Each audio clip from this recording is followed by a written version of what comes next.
Toi seul, Seigneur, tu es le seul vrai Dieu. Toi seul, Seigneur.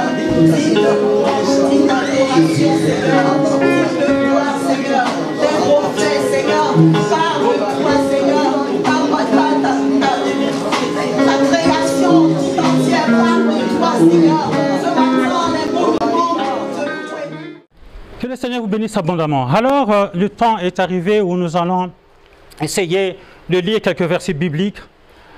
Et le Seigneur a mis à cœur ce matin, le thème de ce matin est que lève-toi et que la lumière de Jésus-Christ, Jésus-Christ, lumière des nations, brille sur toi. Amen. Lève-toi. Et bien aimé, alors je vais lire Ésaïe, dans le livre d'Ésaïe, au chapitre 60. Oh, ces lunettes ne tiennent pas trop. Au verset 60, il est écrit ceci: lève-toi, sois éclairé, car ta lumière arrive, et la gloire de l'Éternel se lève sur toi. J'insiste sur le mot, le prophète Ésaïe commence ce chapitre par dire lève-toi.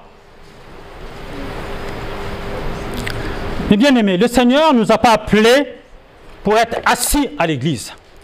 Le Seigneur ne t'a pas appelé, ma soeur, pour être assise dans l'église. Parce que être assis est un signe de repos. Être assis est un signe de sommeil. Alors quand tu es assis, mon bien-aimé, tu es inactif. Et quand on ne se lève pas, au contrario, tu sommeilles. Ah, lève-toi, toi qui dors. Il est écrit dans le livre d'Éphésiens, au chapitre 5, au verset 14, « Réveille-toi, toi qui dors, relève-toi d'entre les morts, Christ t'éclairera. » Oui, en effet, être assis, c'est une position de sommeil. Et j'aime bien Déborah, juge, le livre de Juge. Déborah va chanter un chant, un cantique de victoire. Et dans ce cantique de victoire, il va mentionner ceci, et c'est au verset 12.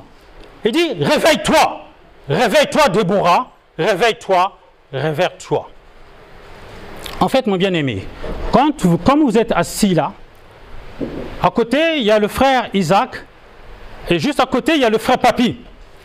Et si le frère Papy venait à sommeiller, alors le frère Isaac va le secouer, va dire, frère Papy, réveille-toi. Donc, c'est le frère Isaac qui fait l'action de réveiller le frère Papy. Et là, dans cette parole, il a dit, réveille-toi, réveille-toi Déborah.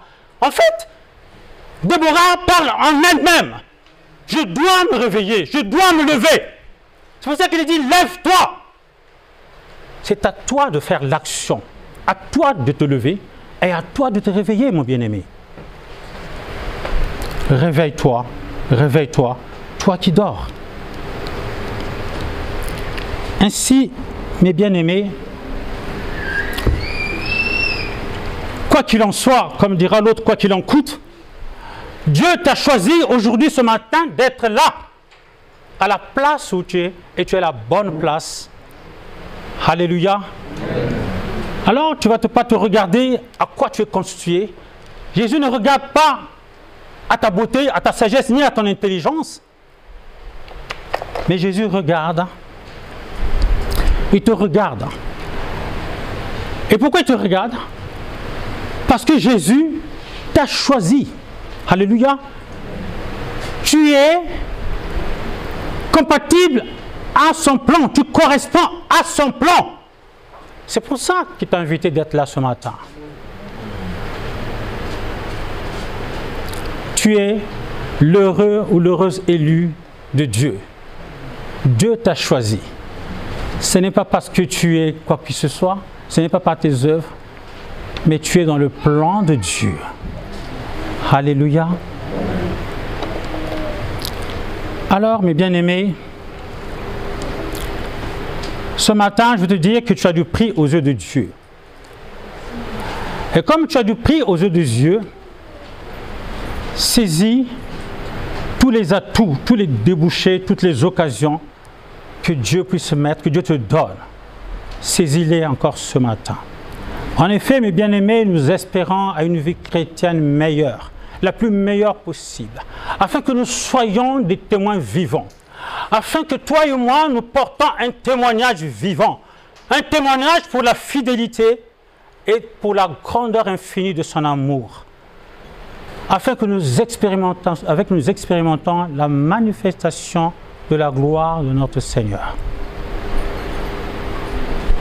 Dans Matthieu 14, au verset 22, Jésus va marcher sur les eaux, mes bien-aimés.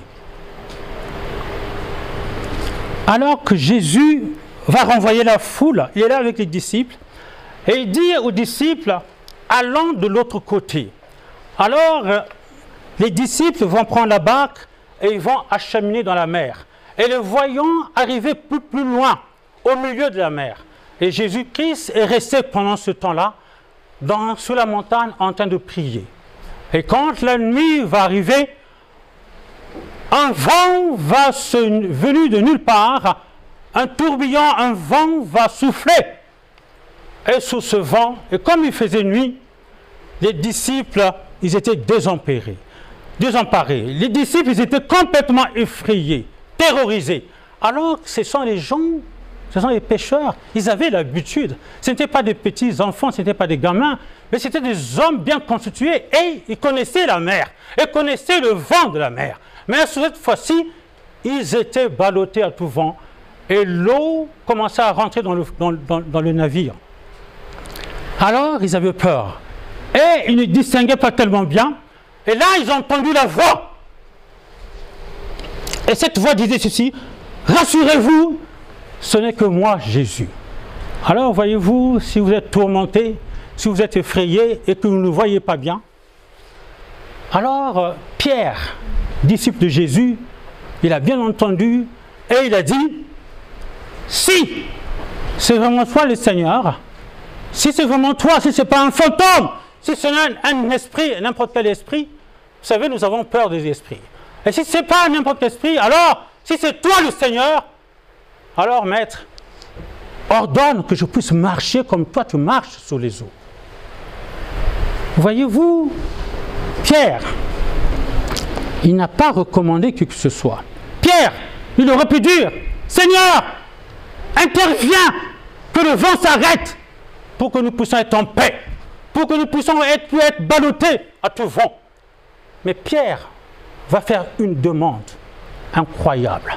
Il va tout simplement dire, « Seigneur, maître, si c'est toi, si c'est vraiment toi réellement, permets que je puisse marcher comme toi tu marches, que je puisse venir vers toi. »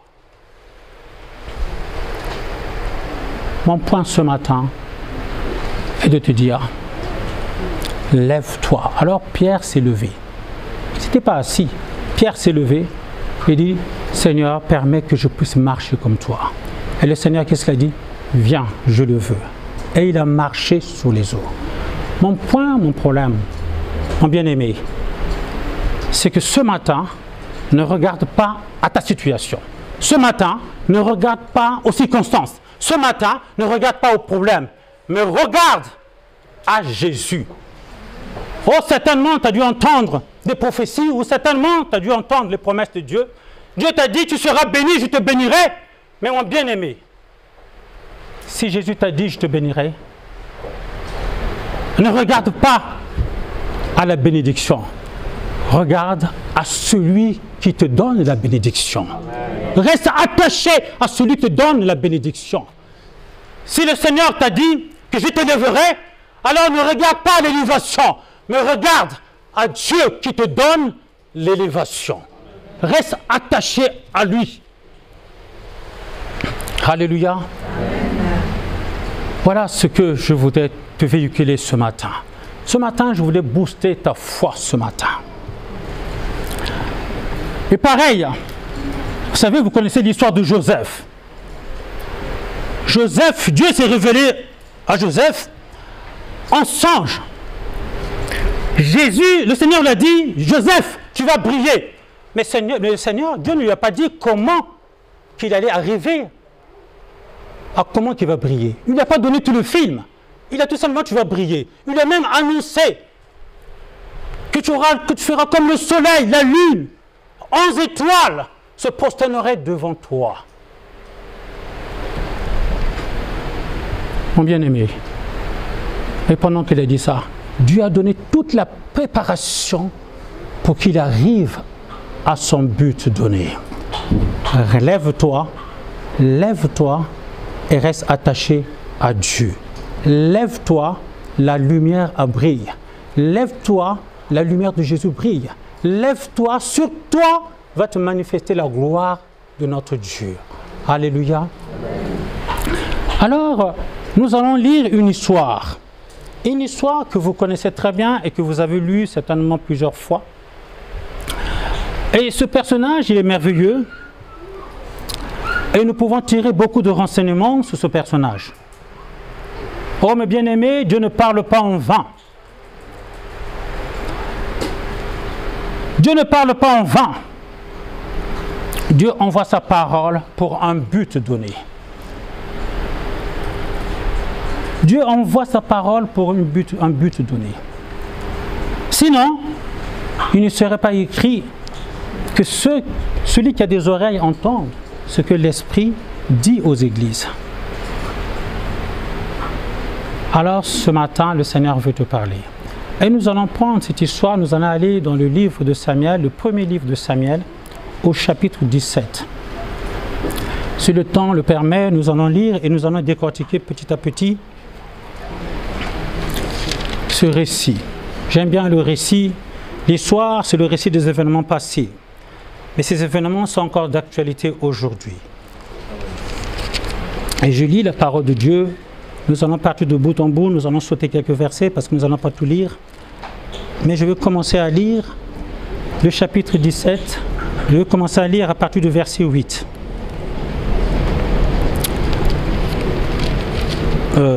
Alors, je lis la parole de Dieu. 1 Samuel 17, au verset 8. Le Philistin s'arrêta et s'adressa aux troupes d'Israël rangées en bataille. Il leur cria, « Pourquoi sortez-vous pour vous ranger en bataille? Ne suis-je pas le Philistin? Et n'êtes-vous pas des esclaves de Saoul? Choisissez un homme qui descende contre moi. S'il peut me battre et qu'il me tue, nous vous serons assujettis. Mais si je l'emporte sur lui et que je le tue, vous serez assujettis et vous nous servirez. » Au verset 10, le Philistin dit encore, « Je jette en ce jour un défi à l'armée d'Israël.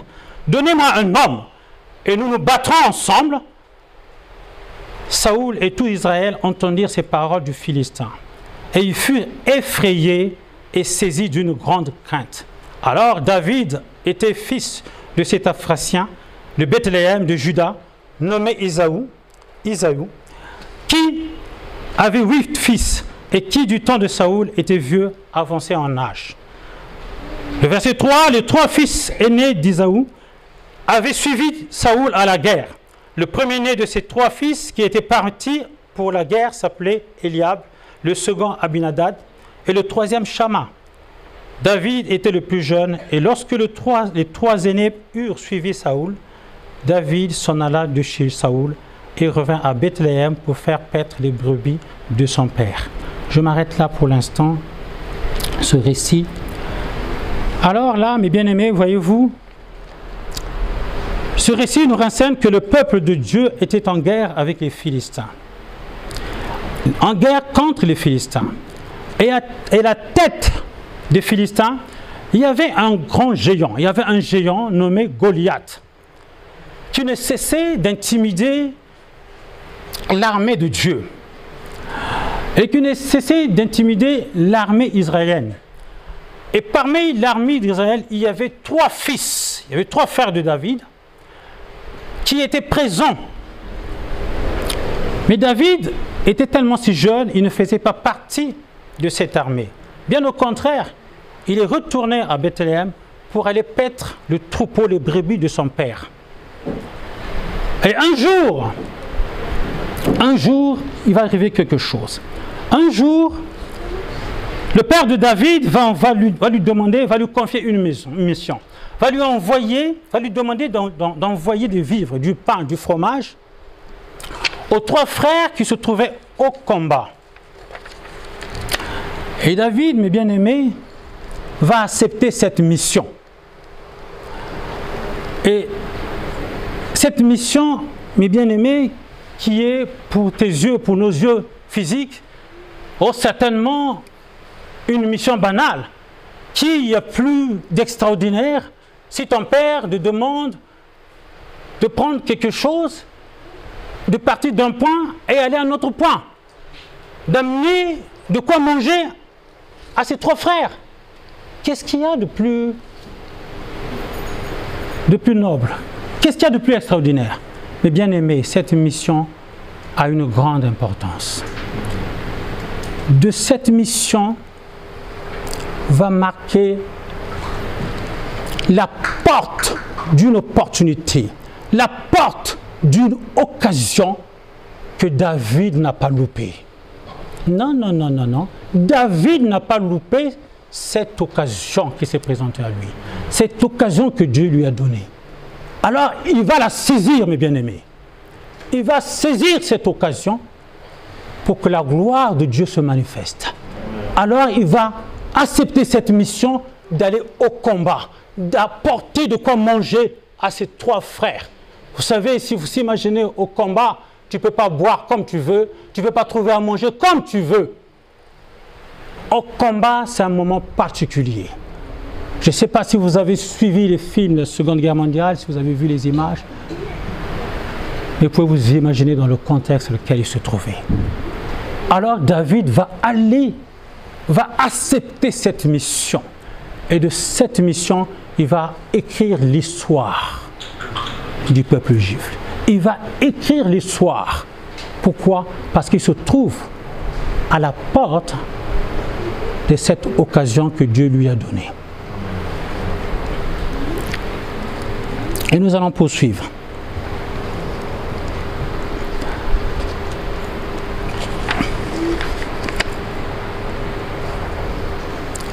Mon bien-aimé, je ne sais pas ce que tu vis et par où tu passes. Mais dis-toi bien que par son obéissance, David va manifester la gloire de Dieu. Ah, mon bien-aimé, je ne sais pas sur quoi tu passes, dans quelle situation tu passes. Peut-être une situation compliquée, peut-être une situation difficile. Mais sache que Dieu te prépare afin que tu manifestes la gloire de Dieu. Dieu te prépare afin que tu marches dans ses plans.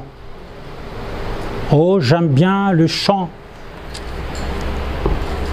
d'un pasteur qui se trouve aux Aïeux, qui s'appelle Moïse Mbié. Je ne connais pas tout le contenu de ce chant, mais ce chant dit ceci, et c'est des phrases que je fredonne souvent.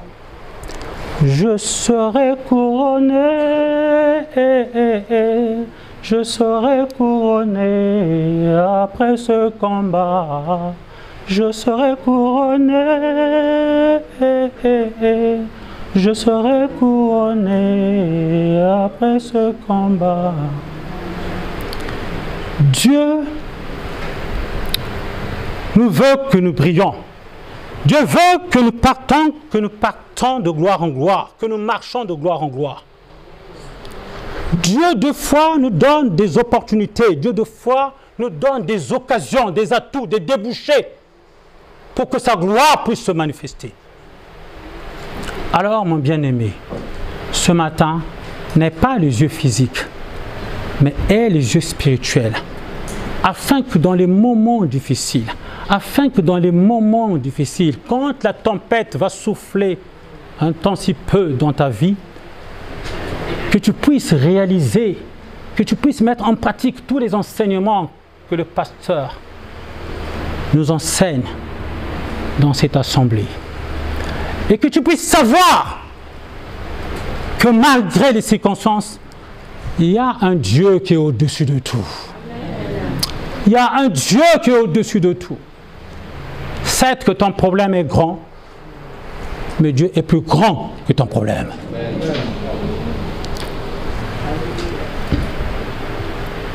Alors il y a un géant qui s'est manifesté. Il y a un géant qui s'est manifesté. Un géant qui s'appelle Goliath. Et que le peuple d'Israël était effrayé. En son quand il se levait et quand il se mettait devant, tout le peuple s'enfuyait. Tout le peuple fuyait. Personne ne pouvait se tenir devant Goliath. Il narguait le peuple d'Israël. Mais un seul s'est levé. Un seul s'est levé. C'est David.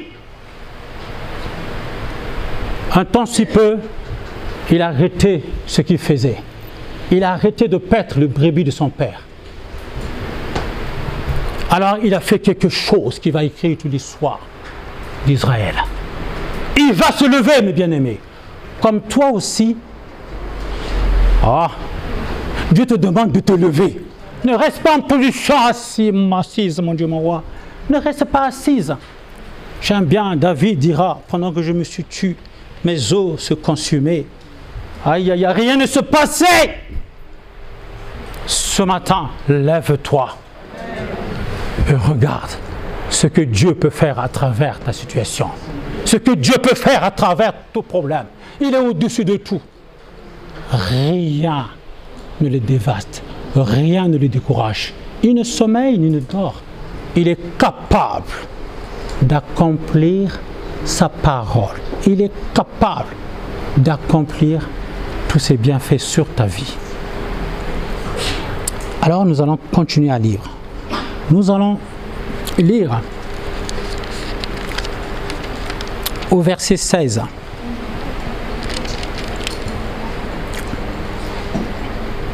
Le Philistin s'avançait matin et soir, il se présentant pendant 40 jours.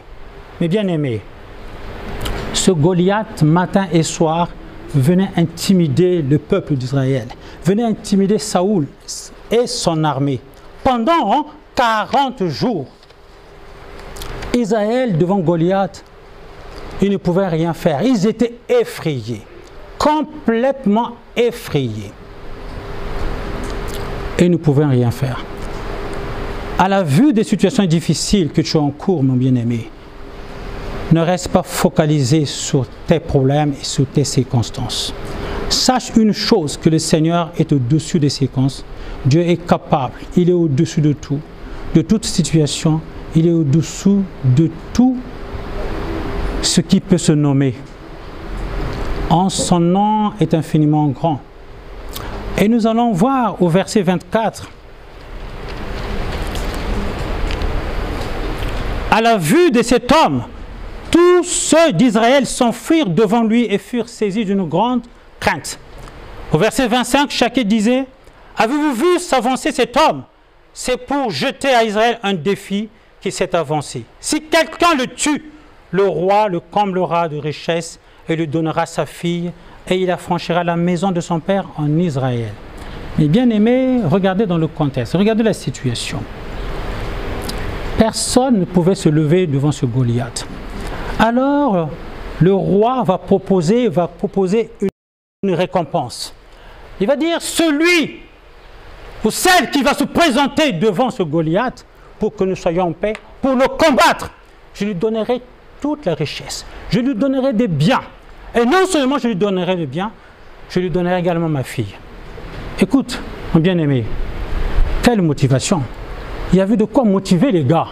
Si tu étais là, mon frère, peut-être que tu allais te motiver pour dire, vu ma situation, vu là où je vis, là où je dors, et puis les problèmes que je dis, je crois que je vais y aller. Quoi?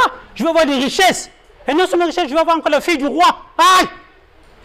Enfin, il faut que je m'enfonce. Il faut que je me lève. Non. Personne n'a osé se lever. Malgré la bonne récompense qui était là. Oh, dans les temps qui courent, je ne sais pas trop. Comme le monde vague toujours pour les intérêts, je ne sais pas trop s'il y avait quelques gens, mais enfin devant un grand Goliath, devant un grand géant, je pense que la peur mine les gens. Et je crois que la frayeur gagne les gens. Et même si tu veux, combien même dans ton fort intérieur tu veux bien avancer, mais quand tu regardes ce Goliath, comment il a mesuré la taille et tout ce qu'il a, tu es complètement décapité, complètement paralysé, complètement tétanisé. Et là, personne ne pouvait lever le seul doigt pour dire « Roi, envoie-moi. Roi, je vais essayer. » Personne n'a pu se lever. Personne. Alors, quelque chose de merveilleux, David va se lever. David va se lever, mon bien-aimé.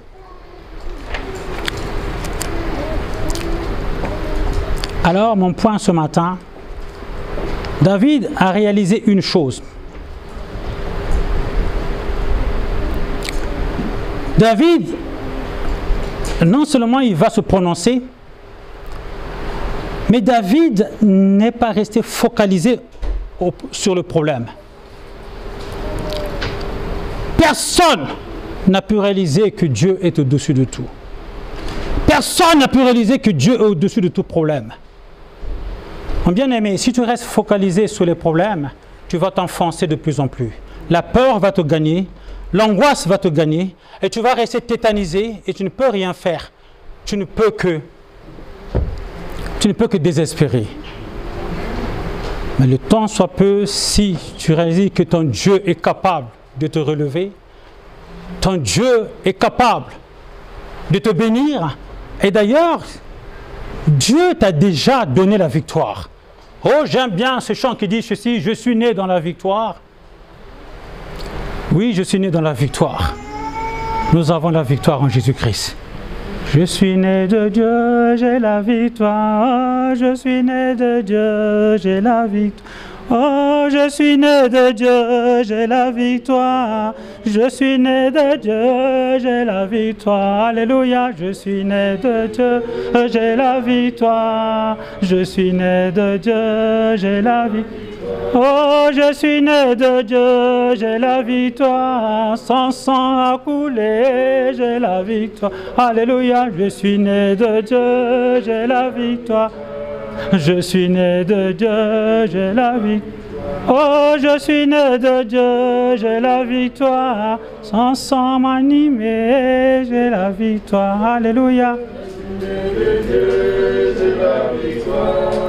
Je suis né de Dieu, j'ai la victoire. Oui, le Seigneur, nous sommes nés de Dieu, nous avons la victoire. Amen. Le sang de Jésus nous donne la victoire. Alléluia. Oh, certainement, tu as tant prié.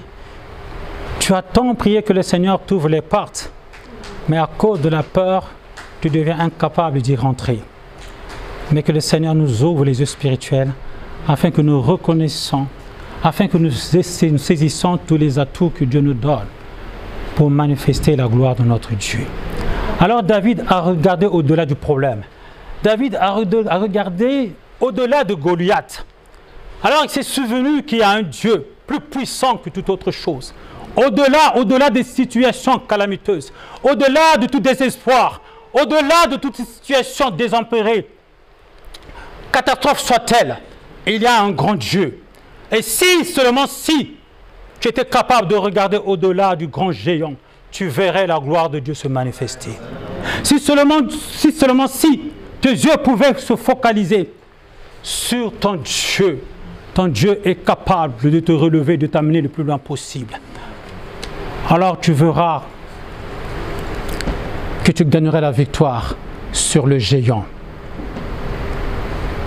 Pendant que le peuple avait les yeux fixés sur les problèmes, David avait vu au-delà du problème. Alors, mes bien-aimés, ce matin, ne te focalise pas sur ta situation. Alors, ce matin, mes bien-aimés, tes yeux, ou veut que ce soit fixé sur notre Seigneur Jésus-Christ de Nazareth. Et il t'éclairera. Et tu vaincras, tu vaincras, tu vaincras.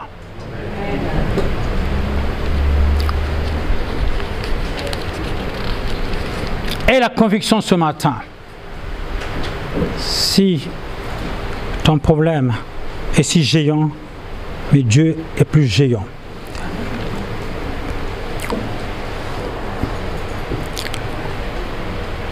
Et au verset 36, il va se passer quelque chose. C'est ainsi que ton serviteur a terrassé le lion et l'ours. Il en sera du Philistin, de ces incirconscrits, comme de l'un d'eux, car il a insulté l'armée du Dieu vivant. Au verset 37, David dit encore, l'Éternel qui m'a délivré de la griffe du lion et de la patte de l'ours, me délivrera aussi de la main de ce Philistin. Et Saoul dit à David, va et que l'Éternel soit avec toi. Et que l'Éternel soit avec toi. Mes bien-aimés, que te dire d'autre? ce David, il a pris l'engagement. Il a dit que personne ne se décourage à cause de ce Philistin. Mais ton serviteur ira se battre contre lui. Il ira se battre. Il ira se battre. Et il va dire que l'Éternel qui m'a délivré de la griffe du lion et de la patte de l'ours me délivrera aussi de la main de ce Philistin. Et ce Philistin que vous voyez maintenant, vous ne le verrez plus jamais. Vous ne le verrez plus jamais. Au verset 45, David dit aux Philistins, tu marches contre moi avec l'épée, la lance et le javelot, et moi je marche contre toi au nom de l'Éternel des armées, du Dieu de l'armée d'Israël que tu as insulté. Aujourd'hui, c'est aujourd'hui. Aujourd'hui, l'Éternel te livrera entre mes mains. Je t'abattrai et je te couperai la tête. Aujourd'hui, je donnerai les cadavres du camp des Philistins aux oiseaux du ciel et aux animaux de la terre. Et toute la terre saura qu'Israël a un Dieu. Alléluia! Israël saura qu'il a un Dieu. Bien-aimé, mon point c'est quoi? Mon point c'est de te dire, deux fois, il y a des situations qui surviennent dans nos vies que nous ne savons comment faire. Il y a une succession de choses qui peuvent arriver dans nos vies. Et comme le peuple d'Israël qui se trouve devant la mer Rouge, et ils sont restés coincés. Devant, il y a la mer Rouge. Derrière, il y a l'armée égyptienne. Que veux-tu faire, mon bien-aimé?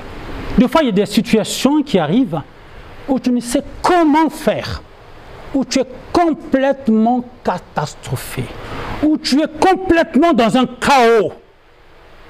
Mon frère, tu peux imaginer, tu as une femme et les enfants, et du jour au lendemain, tu te trouves licencié. Écoute mon frère, c'est un extrême. Tu ne sais comment faire, tu ne sais où aller, et tu ne comprends même pas pourquoi tu as été licencié. Et tu cries, Seigneur, regarde l'injustice. Qu'ai-je fait? Et comment veux-tu que je fasse par rapport à ma situation? Où veux-tu que j'aille? Mais un chaos, mon frère, reste un chaos. Mais Dieu veut te relever un défi. Dieu te tend un défi. À travers ce désastre que tu regardes avec des yeux physiques, Dieu spirituellement te prépare pour que la manifestation de la gloire de Dieu intervienne. Dieu te prépare, tu ne sais pas comment. Mais le temps si peu, dans ce silence, Dieu te prépare. Dieu te prépare. Dieu te prépare. Et au temps marqué, tu vois la gloire de Dieu se manifester. Tu veux la gloire de Dieu se manifester. Il ne fait que te préparer pour que la puissance et la gloire de Dieu se manifestent. Pour que sa fidélité, son grand amour infini se manifeste à toi. Et tu vas dire, oh Seigneur, c'était donc pour ça. C'était donc pour ça. Oh Seigneur, je te remercie. Je comprends maintenant que tu es un grand Dieu. Je comprends maintenant que tu ne m'as pas abandonné. Alors que je commençais à désespérer, alors que je commençais à dire, mon Dieu, mon roi, pourquoi gardes-tu Pourquoi tu gardes-tu ce silence? Regarde, regarde, regarde, comment ferais-je? Comment ferais-je? Comment ferais-je? Le Seigneur a dit, oh, ma fille, mais j'ai un plan pour toi. Mais je ne t'ai pas abandonné. Mais je ne t'ai pas mis dehors. Mais je ne t'ai pas délaissé. Je voudrais que tu saches que je suis un grand Dieu. Et quoi qu'il arrive, je peux te relever. Quelle que soit la situation, lève-toi et reste attaché à ce Dieu qui est la résurrection. À ce Dieu qui donne la vie aux morts. À ce Dieu qui ressuscite toute situation, à ce Dieu qui peut te relever quand tu es bas tombé, quand tu as perdu un parent, un autre cher, et tu ne sais où aller, il est celui qui peut te consoler. Il est celui qui te donne ce que l'être cher que tu as perdu. Il est celui qui peut dire, ma fille, mon fils, mais je suis là pour te consoler. C'est pour toi que je suis allé à la croix. C'est pour toi que je suis allé à la croix. Alors ne baisse pas les bras. Alors que mon bien-aimé, ce matin, je vais te dire, ne regarde pas au problème. Ne te focalise pas au problème. Mais regarde, reste attaché à Dieu. Regarde ce que Dieu peut faire à travers ce défi. À travers ce défi. Alléluia. Alléluia. Alléluia. Que le Seigneur nous abonde. Que le Seigneur nous bénisse abondamment. Que le Seigneur nous bénisse abondamment. Que le Seigneur nous bénisse abondamment. Alléluia. Oh, nous pouvons encore lire, nous allons continuer. Mais je voulais donner le temps. Nous pouvons encore continuer, mais nous allons donner le temps. Nous connaissons cette histoire et ce qui est arrivé à la fin. Mais dis-toi bien, mon frère et ma sœur, Dieu ne parle pas en vain. Je ne sais pas la situation que tu vis. Je ne sais pas la tempête qui court dans ton couple. Je ne sais pas la tempête, la situation que tu connais, que tu encours. Mais je voudrais te dire une chose. Que notre Dieu, que ton Dieu, le Seigneur Jésus, t'aime plus que tout. Même si toi, tu peux te dire que le Seigneur ne m'aime plus, il s'est passé quelque chose. Mais le Seigneur veut te dire, à travers ton désarroi, il est capable encore de te manifester. Il va se manifester. Il va te montrer sa gloire. Et sur toi, la lumière va briller. Sur toi, quelque chose va se passer. Alors, est-ce un chaos? Est-ce que c'est un défi? Alors, le Seigneur te regarde. C'est bien, mon frère et ma sœur, de venir dans ce lieu, écouter la parole de Dieu, écouter les enseignements, et que le Seigneur, nous rendons grâce au Seigneur. Mais il arrive un moment où nous devons faire du pratico-pratique. Il arrive un moment où nous devons expérimenter la gloire de notre Dieu. Il arrive un moment où nous devons expérimenter la foi en Jésus-Christ. Je me suis toujours dit, si la vie chrétienne était un fleuve tranquille, si la vie chrétienne était une vie tranquille, une vie calme, est-ce qu'il y aura beaucoup de gens justement qui viendraient ce matin pour venir glorifier le Seigneur? Mais quand il y a des turbulences dans la vie, c'est là où le Seigneur se manifeste. C'est là où le Seigneur se glorifie. C'est là où tu dis que j'ai un grand Dieu. Les enseignements que j'ai écoutés, Seigneur, je vais les mettre en pratique. Ce dont je sais, Seigneur, tu es capable. Tu es capable. Tu n'es pas un homme pour mentir, mais tu es un Dieu tout-puissant pour accomplir ta parole. Seigneur, mon Dieu, tu m'as choisi. Seigneur, tu m'as choisi, ce n'est pas pour rien. Tu m'as choisi, Seigneur, pour t'adorer. Tu m'as choisi, Seigneur, pour que je puisse briller. Seigneur, si tu t'es mis sur mon chemin, Seigneur, si tu m'aimes, Seigneur, c'est pour que je puisse manifester ta gloire. Seigneur, si tu m'aimes, Seigneur, si tu m'aimes, Seigneur, si tu m'as appelé, Seigneur, c'est pour que je puisse voir la gloire de mon Dieu. C'est pour que mes yeux puissent voir combien que tu es grand. C'est pour que mes yeux puissent voir ta fidélité. Pour que Dieu puisse voir ta bonté, pour que mes yeux puissent voir ta bonté, pour que je puisse voir combien que tu es grand. Mais si c'est un fleuve tranquille, je ne verrai rien, la vie serait silence radio, rien. Oh, que le Seigneur vous bénisse. J'aime bien, je ne sais pas qui m'a envoyé ce WhatsApp, et ça m'a beaucoup parlé. Ça m'a beaucoup parlé. Alors, c'est un homme de Dieu qui est parti justement faire l'évangélisation. Je paraphrase un peu. Comment je l'ai compris. Et cet homme de Dieu, il est parti justement avec sa famille et ses enfants. Et quand ils arrivent dans ce lieu où il devait faire la prédication, où il devait parler de l'évangile, oh, il est dit, n'ayez pas honte de l'évangile. Car l'évangile est une puissance de quiconque qui croit. Alors il est parti pour évangéliser. Il est parti, Seigneur, parce que le Seigneur nous a confié une mission d'aller sur toutes les nations pour annoncer la bonne nouvelle. Alléluia. Et pour que les hommes soient navés. Et pour que nous faisions faire des nations des disciples. Alors il est parti, Seigneur Jésus, pour parler du Seigneur Jésus, pour parler de son royaume. Et quand il arrive dans ce lieu, il rencontre des géants. Il rencontre des Goliaths. Il rencontre des sorciers. Et le sorcier dit, ici, ton Dieu n'a pas de place ici. Ici, nous avons notre Dieu. Ici, nous avons la sorcellerie. Ici, nous avons des statues. Ici, nous avons des dieux que nous invoquons. Alors toi, avec ton Dieu, dehors. Pas ici, pas dans ce lieu.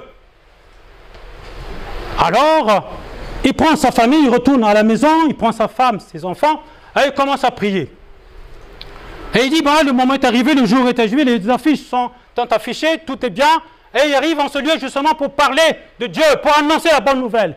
Et quand il arrive dans ce lieu, alors il dit, ma femme, viens avec moi. Et la femme, il dit, non, mon bien-aimé, je t'aime tellement, mais va sur ce lieu pour annoncer la parole de Dieu. Moi et les enfants, nous allons rester pour intercéder. Nous allons plier genoux pour intercéder, afin que le camp de l'ennemi puisse être menacé aujourd'hui. Aujourd'hui, c'est aujourd'hui, et qu'aujourd'hui, le camp de l'ennemi puisse être menacé. Alors, la femme, la famille est restée dans la maison en train d'intercéder. Et lui, quand il arrive dans ce lieu, quand il commence à monter sous la chair et qu'il commence à parler du Seigneur, alors tout d'un seul coup, la pluie sortit de nulle part. La pluie est venue inonder tout. Tout. Alors le frère était désemparé. Il a dit, oh Seigneur, donc tu m'as abandonné. Oh Seigneur, tu m'as délaissé. Alors tu sais ce que je fais de cette Bible? Regarde, plaf. Il commence à déchirer la Bible. Il a dit, Seigneur, comment tu m'as foutu la honte? Attends. Autant de sacrifices, autant des heures passées pour plier le genou. Et je demandais qu'il y ait une manifestation de ta puissance. Et alors, je suis une défaite. Oh mon Dieu, plus jamais. Alors je retourne à la maison. Au moment où il va retourner à la maison, pas un pas, deux pas, trois pas, il voit les femmes qui viennent l'accueillir. Et là, il va se passer quelque chose. Il va dire, oh, mon bien-aimé, tu sers un gros Dieu, ton Dieu est puissant. Il dit, quoi? Comment? Ton Dieu est magnifique, il est merveilleux. Je sais qu'il est merveilleux. Quelque chose s'est passé dans ta maison. Il dit, quoi? Qu'est-ce qui s'est passé? Il dit, il y a eu un incendie terrible dans ta maison. Un incendie terrible dans ta maison.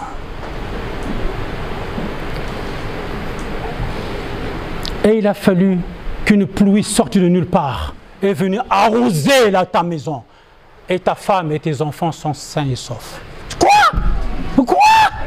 Encore redis-moi ça. Comment? Oui. La pluie est sortie de nulle part. Il n'y a pas eu de tonnerre. Il n'y a pas eu de nuages. Il n'y a rien eu. Tout d'un seul coup, tout à coup, patata. Il y a eu une inondation. La pluie est venue s'abattre pour éteindre le feu dans la maison de ta famille. Et ta famille est saine et sauf. Alléluia. Et le frère a compris. Ah mon Dieu, donc c'est pour ça que tu as délaissé ce moment-là, que la pluie est venue. En fait, c'était un plan que tu as mis à l'écart pour voir la manifestation de ta puissance. Oh Seigneur, quel Dieu merveilleux. Oui, je sais qu'il est merveilleux. Alors, c'est pour ça qu'il y a eu la pluie. C'était pour sauvegarder sa famille. Alors le Seigneur a dit, écoute, mon frère, laisse la parole de Dieu, mais il faut que la pluie s'abatte sur ta vie afin que tu sois inondé. Alléluia. Alléluia. Et le frère a repris confiance que le Dieu qui sert, c'est un Dieu merveilleux et qui ne dort jamais et qui ne sommeille jamais. Alors, avec nos yeux physiques, nous regardons, nous nous arrêtons, nous nous limitons. Et quand nous donnons les yeux spirituels, nous voyons que le Seigneur nous prépare pour qu'il y ait la manifestation de sa gloire, de sa fidélité. Alléluia. Que le Seigneur nous bénisse encore. Il nous aime tellement. Il nous aime tellement. Alléluia. Que le Seigneur vous bénisse.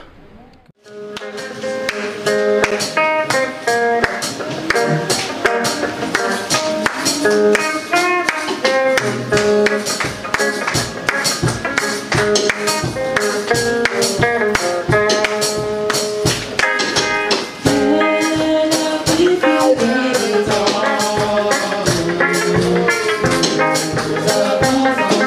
you.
Oh,